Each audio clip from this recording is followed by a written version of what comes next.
Good morning. Thank you for joining us on an important day and a very important mission for the state of Washington.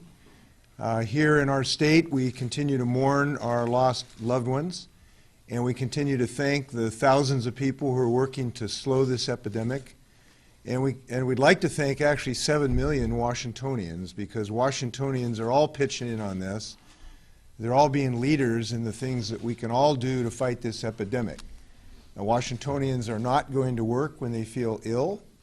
They're washing their hands repeatedly. They're maintaining social distance as appropriate. Handshaking is so yesterday. We're now doing the elbow bump. And we are protecting our loved ones who are of a certain age or who have medical conditions, and remind them that this is not a time to be exposing themselves to large groups of people in confined spaces. I'm pleased that Washingtons, I think, are pitching in to do all of these things, and these are the most important things we can do, because our best weapon against this epidemic is smart individual decision making to reduce the interactions of people in which this transmission can occur. And so I want to just show my appreciation for Washingtonians being united on this in a common cause and realizing we're all in this together. As of last night, we've had 162 cases, presumptive cases that in the preliminary test have been positive, and 22 deaths as a result of the virus. The virus is now expanded to 8 counties throughout the state of Washington, both in western and eastern Washington. Obviously, we continue to do all we can to protect all of our residents. Today, we're announcing some measures we're taking to help families who will have some economic dislocation or would otherwise have that dislocation, but for the measures we're taking to give those families additional economic security to deal with this issue. Today I'm joined by Susie Levine, Commissioner of our Employment Security Department, Franklin Plaistow, Assistant Director of State Human Resources, and Cheryl Strange, our Secretary of DSHS, Department of Social and Health Services. As you know, early this month I issued an emergency declaration directing state agencies to use all resources and explore all options to prepare for this epidemic.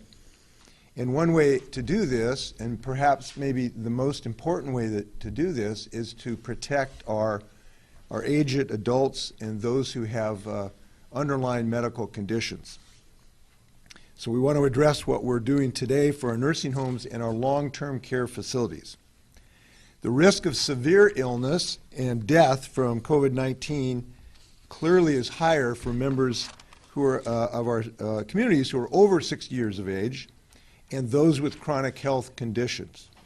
Fortunately, probably 80% of the people who have this virus will only have mild symptoms, but we know that this is a fatal disease all too frequently for those particularly of age and those who have chronic conditions. And we also know that an increased risk of rapid spread of COVID-19 among persons who are living in congregate settings, such as long-term care facilities, and most residents of long-term care facilities are at an increased risk of this virus. To that end, Secretary Cheryl Strange and I are urging compliance with the following in nursing homes and assisted living facilities, and these will be requirements. Number one, we are requiring compliance that residents are limited to 1 visitor per day.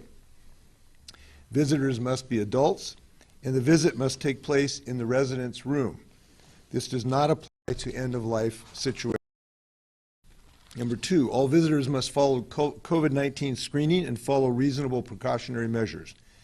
Precautionary measures might include, but are not limited to, wearing personal protective equipment, social distancing, or visiting in designated locations. Number three, all visitors must sign into the visitor's log, and owners and operators must retain that log for 30 days.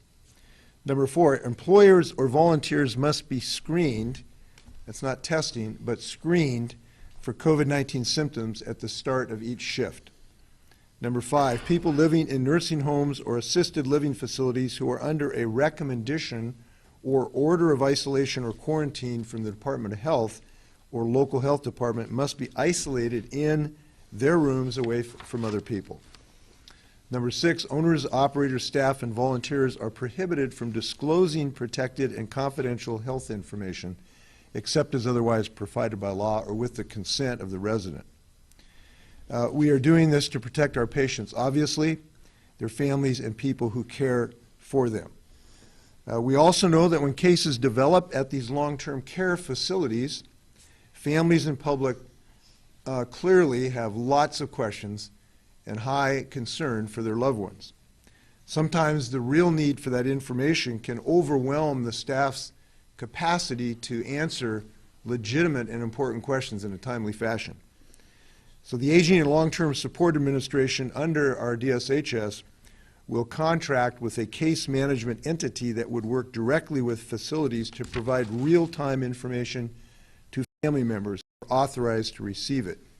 The administration will also have a web page ready early next week that could provide us up-to-date information as possible regarding these facilities. I believe this is going to substantially avoid the situation that we had in Kirkland with many families having such high anxiety about their loved ones.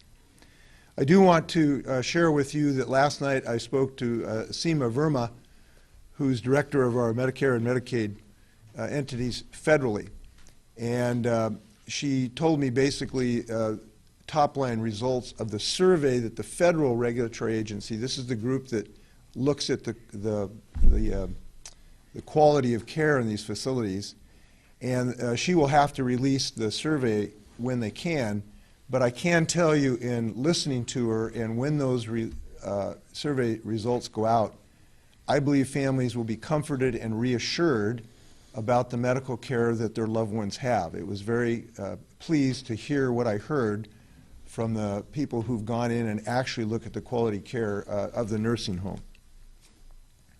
I want to talk about our unemployment insurance benefits.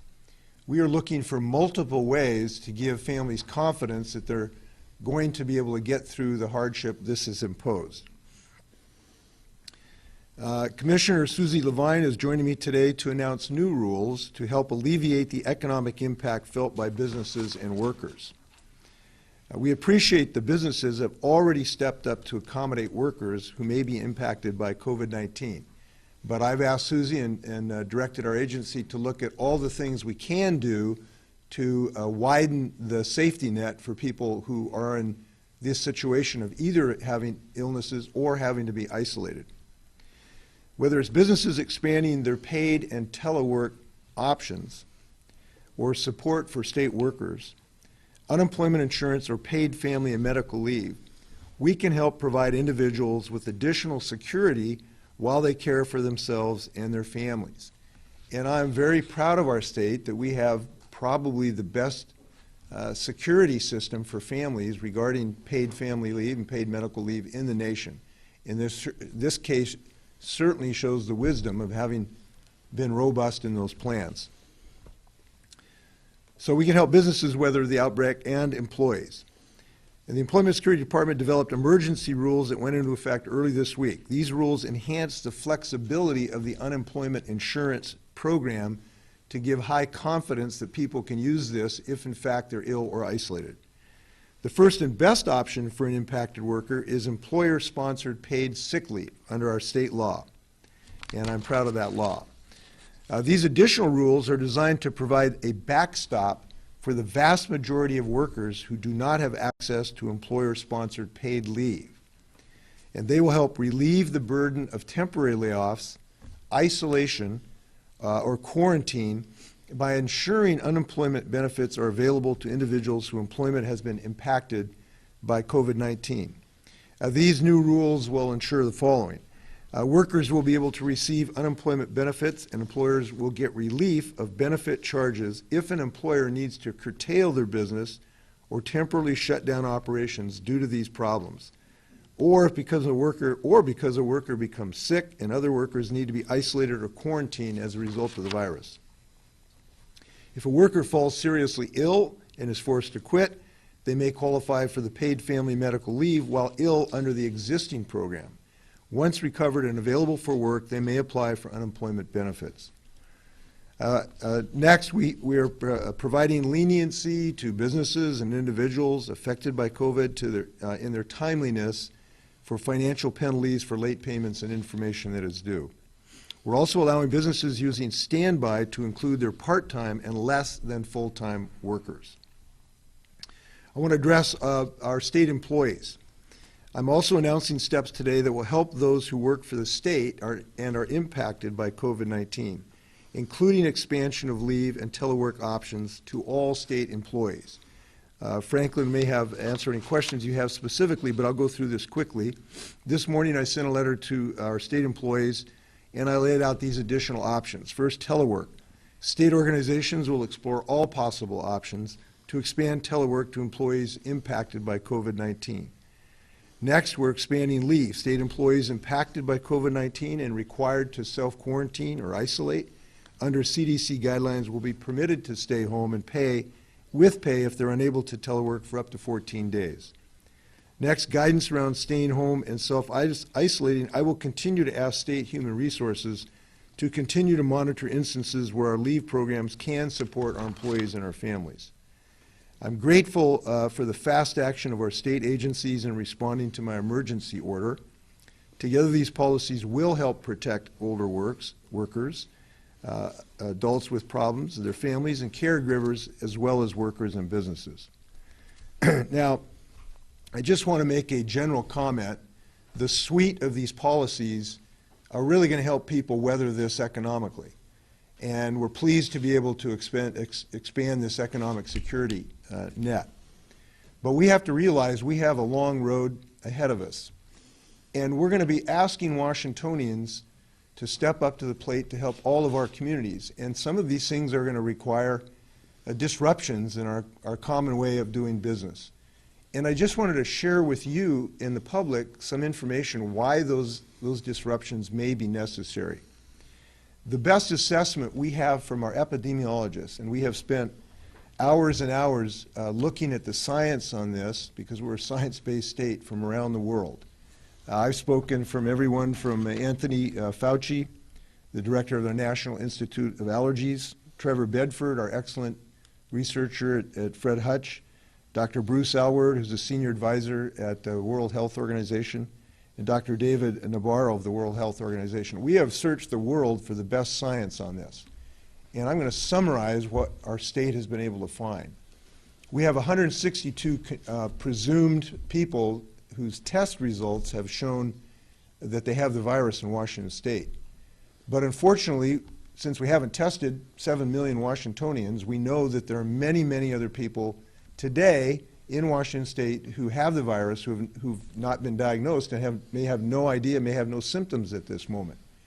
And there is a range of that number, but the number I use is about 1,000, and it could be a lot more than that, frankly. Here's the problem and our mission. We need to look forward ahead of the curve in Washington State. If we're going to stop this epidemic or seriously slow it down, we need to look at what's coming in Washington State, not just as what is here today. Now, if we assume that there's 1,000 or more people who have the virus today, what the experts are telling us is that in an epidemic like this, looking at the characteristics of this virus, the number of people who are infected will double anywhere from 5 to 8 days. So the number of people who are infected in an epidemic like this will double in the state of Washington unless we take some real action here. And if you do the math, it gets very disturbing. When something doubles every day, it gets to a very large number very quickly. So if there are 1,000 people infected today, in 7 or 8 weeks, there could be 64,000 people infected in the state of Washington if we don't somehow slow down this epidemic. And the next week, it'd be 120,000, and the next week, it'd be 250,000. So this demonstrates why we have to consider all of us in our family activity, our individual activity, our institutions, that we need to take action today looking forward, and that's what we are doing. So with that, happy to stand for your questions. Governor, many groups have followed the social distancing guidance and have canceled large events, but as you know, 30,000 Sounders fans were at a match in Seattle this Sunday. Other countries like Spain and Portugal are already moving to have soccer matches played in empty stadiums and broadcast. Referencing those numbers that you just cited about the doubling, shouldn't a policy like that also be considered at this time? We are considering policies in that regard, and we're doing what we should do in consideration. We're looking at the most recent epidemiological research available, and I mean recent. We just found a new study yesterday afternoon pertinent to this issue. We are talking to the communities and leaders and public health experts, so we are considering those measures. I would not be shocked if we have some more news on that in the next few days. Governor, on the, can you just clarify that for a nursing home resident, one of the provisions in your proclamation says a resident can choose to discharge from a facility at any time. Is that referring to a resident that is not diagnosed with COVID-19, or could a resident who's been diagnosed with the virus still discharge at any time? I'm Cheryl Strange, the Secretary for the Department of Social and Health Services. A resident can discharge at any time. There are a couple ways they can do that. They can receive a doctor's order to discharge. Some individuals may choose to discharge what we call against medical advice, in which they are going out against the doctor's desire. Again, our Home and Community Services division within DSHS has a transition team. We discharge patients and transition patients all the time. So they are free to do that, and we stand ready to support them with additional placement options. The challenge, of course, is finding additional placement options right now, but we are working on that. Apply immediately to the residents of Life Care in any nursing home in the state if they wish to remove their parent, if the parent wants to leave today as we speak. Could that be done? The answer's complex in the sense that we're in the middle of this incident and trying to manage it. There are a lot of guidelines. As Governor said, we are following the science. We have the CDC. We have the Centers for Medicare and Medicaid issuing almost daily guidance. The Department of Health is issuing new guidance following the Governor's executive proclamation here. So at this point, we are on a case-by-case basis. There are overriding requirements with all these things. Let me add something to Jerry's question here for a minute. So if there is a person that creates a risk to other folks, either because they've tested positive or maybe even because they've been in contact, the state does have the authority to insist on isolation of those people if they do go to a different site. So far, we have not been required to make any orders. So far, virtually everyone who we've made requests has complied with that request. So I would anticipate that if there is someone, certainly if they're positive with COVID-19 in the facility and they'd like to go somewhere else, they're going to be advised to, wherever that is, to be a place where they can be isolated or quarantined. And you can anticipate that if they're not cooperative with that we do have the authority to require that. Like I said, Washingtonians have been extremely cooperative. Virtually everyone, almost everyone, has really complied with the request. So I'm not concerned about that. That's going to be taken care of.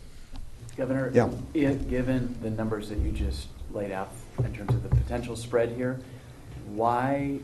how can you afford to wait even one more day for mandatory policies around social distancing to try to not contain this anymore, but mitigate for it? Well, we're doing everything in real time as rapidly as possible to make good decisions. And you don't want to make decisions where you haven't thought about the consequences. Shutting down any social activity has profound consequences in people's lives. And you have to understand those, and you have to see if there's ways to reduce them or ameliorate that. That's the work we're doing right now. And it is done with a sense of urgency that we feel, given these losses. We feel it so profoundly to lose 22 of our citizens. We know the stakes, but we need to understand the science fully, and we also need to have some communication with leaders in the community. I have extraordinary emergency authority in this regard, but if it's going to be followed, if it's going to be effective, we have to have some relationship with local communities and leadership, and that's why we're having conversations about this right now on this subject. Just to help us look around the corner, is it likely that the local areas that are most affected would actually impose these requirements, or that they would come from the state? Would they be geographically limited or statewide? Would schools be included, not included? So, as I said, I will not be shocked if these questions are all answered in very short order, but we have not made final decisions, and it could consider all of the things you just listed. Those are the kind of things that we're thinking through right now. There are multiple legal jurisdictions that do have authority to impose restrictions. The governor being first, or the most geographically dispersed. Local health officials also have authorities. Cities even have some authorities. So there are multiple authorities that could act. Obviously, I think that using the governor's authority may be the best from a statewide perspective. And I can just assure you we're considering those things right now. Governor, you've used the number 64,000. There might be that many cases in 7 to 8 weeks. How many deaths do you anticipate? So the mortality rate of this virus, there is not a precise number available to us, and probably won't be for years, if ever, because to figure out the mortality rate, you have to assume how many people had the virus, and sometimes that's hard to figure out because we don't test everyone. The information we have is that the World Health Organization and their experts have assigned a mortality rate of, I think it's 3.4% of the people who have the virus. Now, if in fact that is the mortality rate, and you have, you know, over 64,000 people infected, you've got maybe 1,900 fatalities just that week. Just that week. And the next week, it doubles that. So this is a significant number of people who are potentially at risk if this continues to go. If the number is closer to 1% mortality rate, then you get numbers in the 600 range just that week. And whatever those numbers are, obviously those numbers are high enough that we need as a state to be bold on some of our actions at the right moment when we've been able to assess all the science. So I don't think we have the luxury of arguing whether it's 1% or 3%. It's too high at either one, and that level of fatalities is unacceptable. So that's where we're moving here. It's a bit jarring, though, to, you know, we see like the band Pearl Jam has canceled its tour, and they live in Seattle. It's a bit jarring, some would say, just that people individually are having to make these decisions as opposed to government. As I said, the government is going to make the right decision at the right time on the right science, and after talking to the right people to assure that whatever decisions made actually can be implemented. And that's what we're doing today. Don't be surprised if we're back here in a day. George, you have a question? I'll get you in just a second. I have a question also. Very strange about options for, you mentioned find replacements for people for isolation or quarantine. What sort of options are you looking at here? Again, Cheryl Strange, Secretary for the Department of Social and Health Services. Joe, we don't have any new miracle options. You know, we have a range of services. We serve about 125,000 individuals in our long-term care program. About 55,000 of those are served in the facilities that the governor is talking about today, our nursing homes and our ALs, our assisted living facilities. We've got another double that being seen and provided services in their own home with individual providers, agency providers in the long-term care system. So those are the options that we continue to have. We've got nursing homes, adult family homes, individual providers providing care. So our goal is to try to minimize the placement of people who do not need to be in a hospital level of care into those services as well. That's an area we're working on in transition. We have some people in community hospital beds, as you know, that we're working to get out. They are taking many of those slots as well, but we're trying to keep up here. Governor, you mentioned the 64,000 figure. Given the fact that if life care runs its course and the people there are dealt with, is there the potential that the numbers of deaths may not reflect the 64,000 and may not go up dramatically as a mathematician might project? And again, also, how is your health and have you been tested? No, I haven't had the test. I feel great because I'm surrounded by a lot of people who are working hard on this, and I'm inspired by what I see around me. So I feel good about our working mission here. Look, all of the numbers that I've just shared with you are estimates, and there are wide ranges on the estimates. There's a wide range. It may be 2,000, it may be 500 as to the number of people infected, but I know that it is too many today, and that it is one that causes grave concern, because the one thing we do know is that there is a fairly predictable rate of spread, which is anywhere from every 5 or 8 days, these epidemics double of this particular epidemic. So whether it's 500 today or whether it's 1,500 or 2,000 today, that just goes to a very large number very, very quickly. So what happens in mid-May if this is not slowed in some fashion? It could be shorter than 60,000 by tens of thousands, or it could be a lot larger than 60,000 by tens of thousands. That's the closest range, kind of midpoint of what I have been able to ascertain talking to the epidemiologists.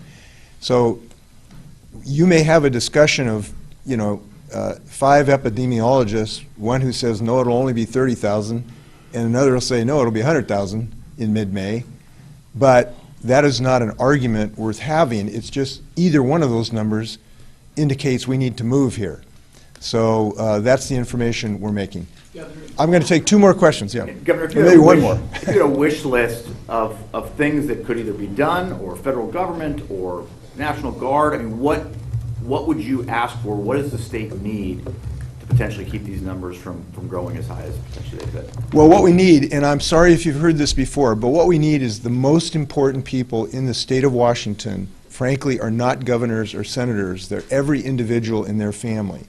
Because the most powerful force to restrain this epidemic are the individual decisions of 7 million Washingtonians.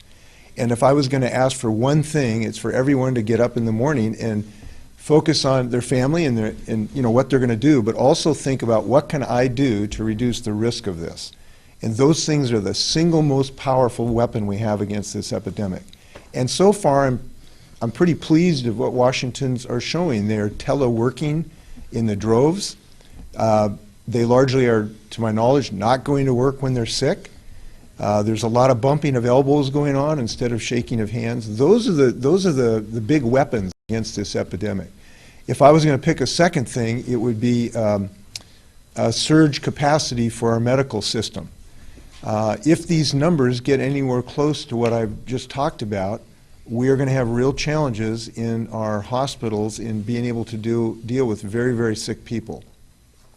There are limitations on personnel that we're working through, and there's some concerns. We're trying to maximize the availability of ventilators, which is very important to people with severe respiratory problems. We have a plan where we have identified where those assets can be, but there's going to have to be some changes on how we run the system to maximize the efficiency of the assets, personnel and equipment that we do have. But I do believe we're well suited.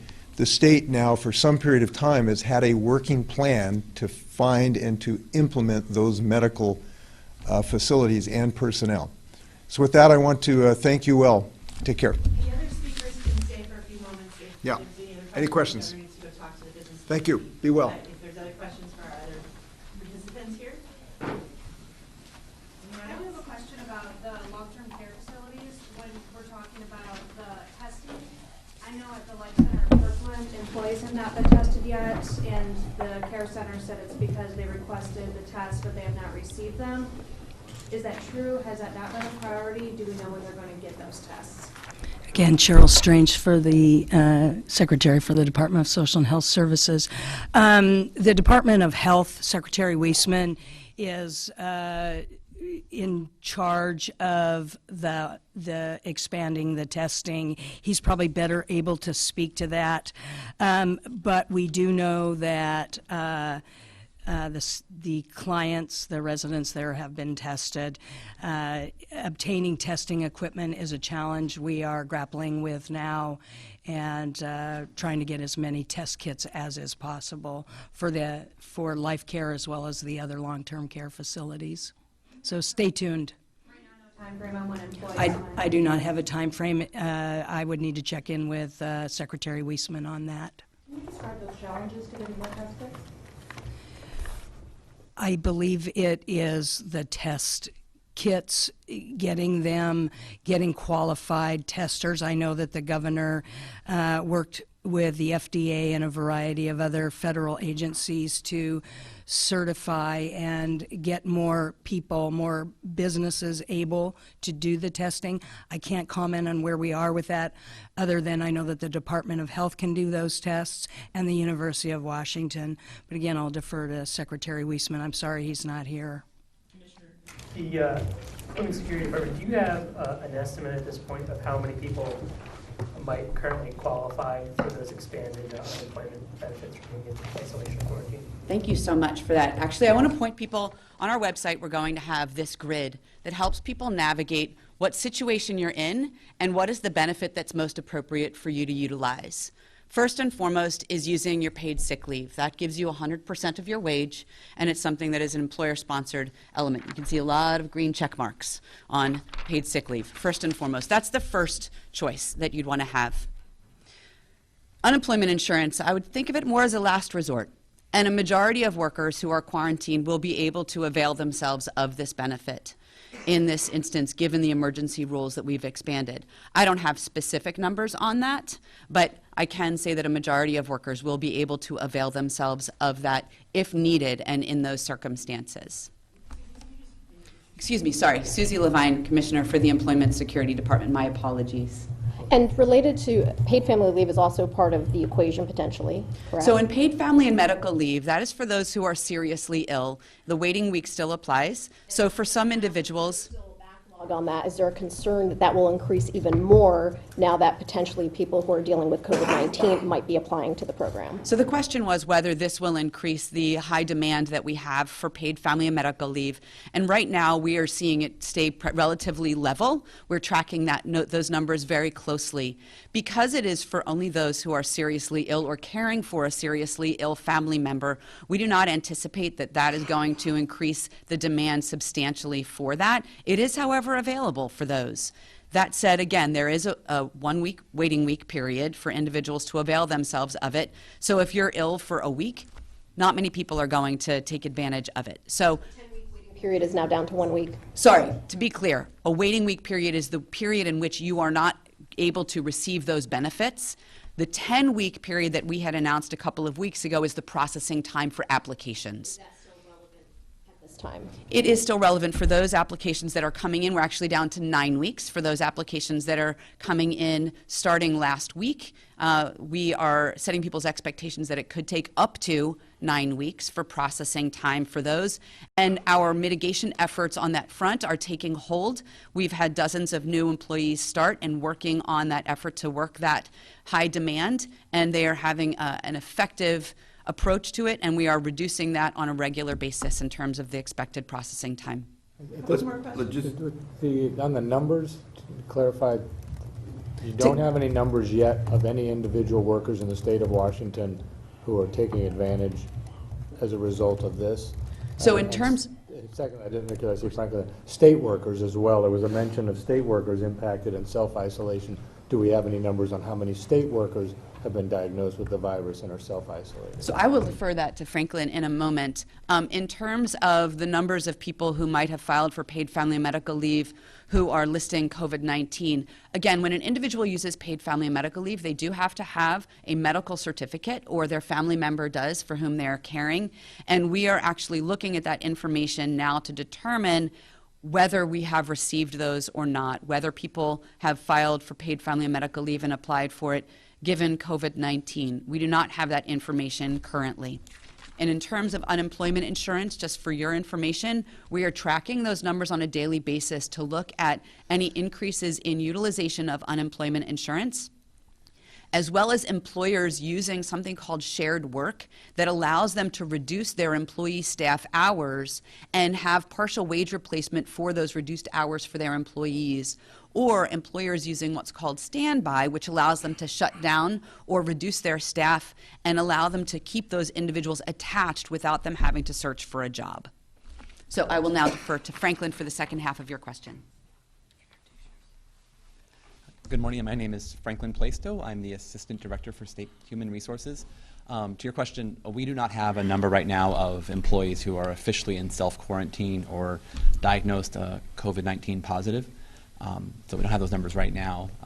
As we have this expansion of a situation where employees may be in a self-quarantine situation, again, our primary objective is there'll be a telework option, working very closely with our employees to see what they could do remotely while they're in a healthy state, able to work, but not able to be in the workplace due to some self-quarantine obligations under the CDC guidelines.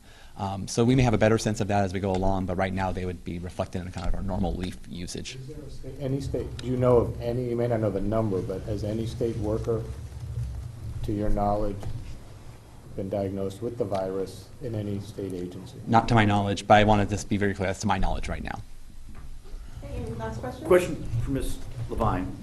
Someone was laid off last week and they were hoping to get paid this week, and they go through the new channels here, the existing channels.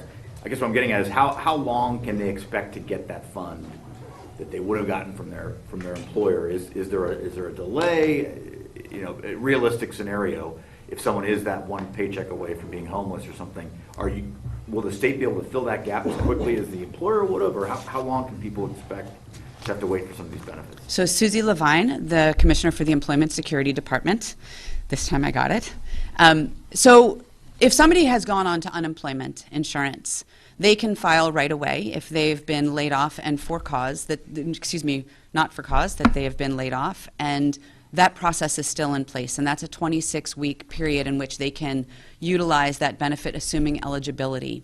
That has not changed at all in this process. With the expansion of the emergency rules, what it means is that more individuals are able to avail themselves of this benefit if needed. But I will re-emphasize this point. The first choice for those individuals quarantined or isolated or who are ill and needing to take time for themselves, we don't want there to be any disincentive for people to stay home if they need to. So the first choice is paid sick leave. What we are providing, because it is partial wage replacement, is a last resort. And it is a last resort available to a majority of employees across the state, and we've been able to expand it and add flexibility to our unemployment insurance system with these emergency rules. Does that answer your question? Thank you.